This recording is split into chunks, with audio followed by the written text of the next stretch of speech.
एक बात ध्यान रखना कि जो चीज हमें थकाएगी वो हमेशा हमें मजबूत करेगी।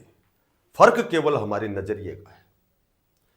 वो कहते हैं कि जो भोजन स्वादिष्ट होता है वो स्वास्थ्य के लिए हानिकारक होता है, और जो भोजन फीका होता है वो हमेशा हमारे स्वास्थ्य के लिए लाभदायक होता है। किसी को मुकम्मल जहां नहीं मिलता, किसी को जमी तो किसी को आसमां नहीं मिलता। नमस्कार प्यारे बच्चों, आज की जो अपडेट है बड़ी अपडेट। मैंने जो मेरा जो शीर्षक है, थंबनेल है, संभवतः मई में लगभग 22,000 प्लस पदों पर आपकी भर्ती आएंगी। अब वो भर्तियां रेगुलर आएंगी, एचकेआरएन के माध्यम से आएंगी, यहां थोड़ी सी क्लियरिटी नहीं है। बाकी लगभग ज़्यादा यदि मैं कहूं तो इसकी जो पॉसिबिलिटी है, हरियाणा कौशल रोजगार निगम के तहत आपकी लगभग 22,000 प्लस पदों पर भर्ती आने वाली है। ठीक है, तो आपको क्या डॉक्यूमेंट्स तैयार करने हैं, उससे पहले आपको क्या करना है, अपने आप को कैसे प्रिपेयर करना है, ठीक है, तो उसी पर हम संक्षिप्त सी चर्चा करेंगे। देखो, ये जो 22,000 की मैं जो बात कह रहा हूं, ये 22,000 की जो आपकी भर्तियां हैं, सबसे पहले तो मैं आपको बताता हूं कि आपकी आंगनबाड़ी में भर्ती आएगी। ठीक है, क्योंकि अगर हम बात करें न्यू एजुकेशन पॉलिसी की, तो जो भी साथी, जो भी महिलाएं, जो एनटीटी का जिसने डिप्लोमा किया है, तो कयास लगाए जा रहे हैं कि आपकी नियमित भर्तियां भी आएंगी। क्योंकि जो न्यू एजुकेशन पॉलिसी में, उसमें 3 से 6 साल के जो बच्चे हैं उनके लिए अलग से एक लेवल बनाया गया है। ठीक है, उन बच्चों को अनौपचारिक शिक्षा देने के लिए जिसने भी एनटीटी का डिप्लोमा किया है उसके लिए रेगुलर भर्तियां भी आएंगी। लेकिन फिलहाल जो मैं बात कर रहा हूं, लगभग वो सुनने में आ रहा है कि आपकी एचकेआरएन के तहत इसको मंजूरी दे दी गई है। तो आंगनबाड़ी की लगभग 7100 कुछ, यानी कि 7,000 प्लस पदों पर आपकी भर्तियां, 3 प्रकार के जो विभाग हैं, एक तो हो गए हेल्पर हो गए, ठीक है, और उसके बाद में हेल्पर हो गए, एक सुपरवाइजर हो गए,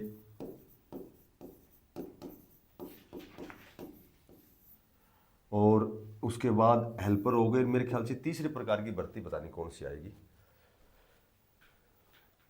तो ये लगभग 7,000 प्लस पदों पर आपकी जो आंगनबाड़ी की भर्ती है वो आएगी। अच्छा, इसमें एक मैंडेटरी ये रहेगी कि जो भी एनटीटी का डिप्लोमा जिसके पास है, और एक और ध्यान रखना, एनटीटी का डिप्लोमा भी आपका एनसीटीई से अप्रूव होना चाहिए। जिसका एनसीटीई से अप्रूव, वही कंसिडर किया जाएगा जो एनटीटी का डिप्लोमा है। ठीक है, एज और वो सारी चीजें आपको सब पता, 18 से 42 नियम अनुसार 3 साल 5 साल की छूट। ठीक, तो आंगनबाड़ी की जो भर्ती है, अच्छा इसमें पहले हम भर्तियों का जिक्र करते हैं। दूसरी जो भर्ती है आपकी लगभग 7,000 प्लस की जो भर्ती है, सफाई कर्मचारियों की भर्ती।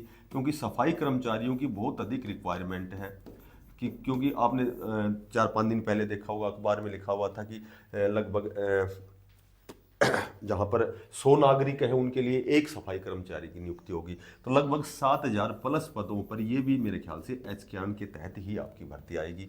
और जो तीसरी भर्ती, जो संस्कार टीचर, ये भी आपने देखा होगा कि संस्कार जो टीचर हैं, लगभग 8,000 पदों पर ये संस्कार टीचर की जो भर्ती है।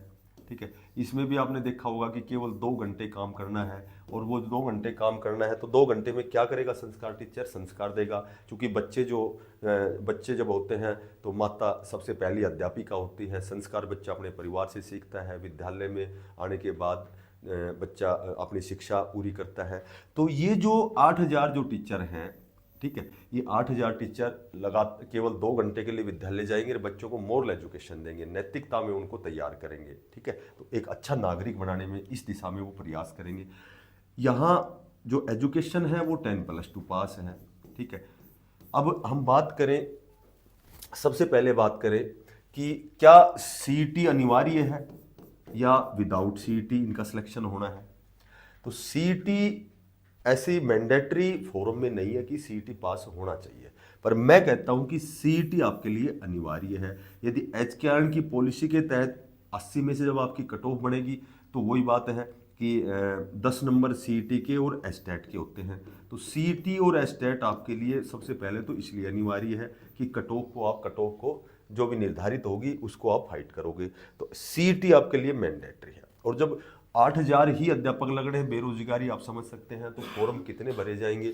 तो कहीं न कहीं जब इनका सिलेक्शन होगा तो संस्कार टीचर के लिए हो सकता है एस्टेट मैंडेटरी की जाए, हो सकता है कि सफाई कर्मचारी आंगनवाड़ी में तो चूंकि एनटीटी है, ठीक है, यहाँ सफाई कर्मचारी के लिए सीईटी के 10 नंबर है। तो कहने का मेरा मतलब ये है कि सीईटी और एस्टेट, सीईटी और एस्टेट ये आपके लिए मैंडेटरी रहेगा, कंफर्म रहेगा, ठीक है।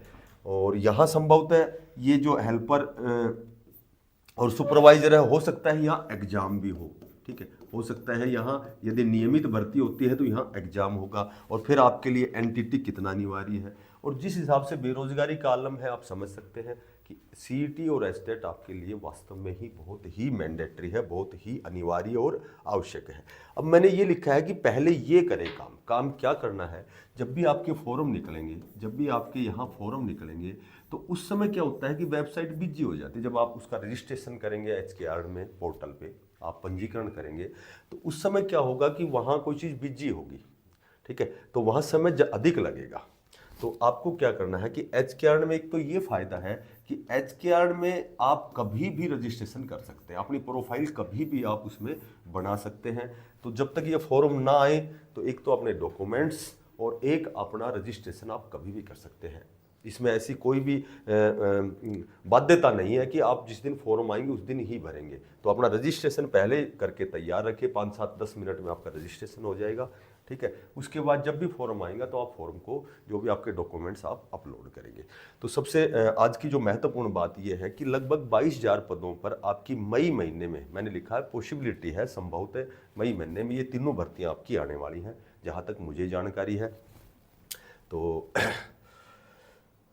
एक और जानकारी है कि हमारी नियमित क्लासेस स्टार्ट हो चुकी हैं। जो भी साथी, देखो ये जो HKR है, नियमानुसार मात्र 1 साल के लिए ही हम नौकरी लगते हैं, हमारी ज्वाइनिंग 1 साल के लिए होती है। उसके बाद यदि कोई रेगुलर कर्मचारी आता है तो हमें निकाल दिया जाता है।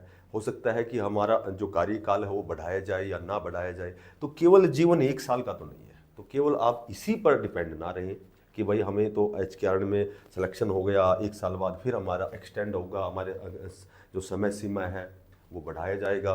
तो इस तरह सोचने की बजाय आपको बहुत मन करके सीईटी का एग्ज़ाम की तैयारी करनी है। बहुत जल्दी आपका नोटिफिकेशन आने वाला है। आपको एस्टेट का एग्ज़ाम जून के 2-3 वीक में होने की मैक्सिमम पॉसिबिलिटी है, ठीक है।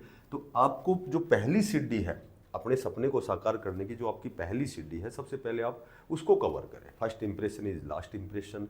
तो केवल और केवल 1 साल के लिए यदि हम मेहनत और मशक्क़त करें, हालांकि ये कहीं न कहीं ठीक भी है, बेरोजगारी एक बहुत बड़ा आलम है और हमें हमारी परिवार के प्रति हमारी बहुत अधिक जिम्मेदारी है। हमें जीवन की सारी बुनियादी चीज़ें, मूलभूत आवश्यकताओं की पूर्ति करनी पड़ती है। इसलिए अपना रजिस्ट्रेशन जरूर करें। इस पे यदि आप कंडीशन को फुलफिल करते हैं, आपकी जो एनुअल इनकम 1 लाख या 1,80,000 से कम है, तो में भी आपका सिलेक्शन होगा।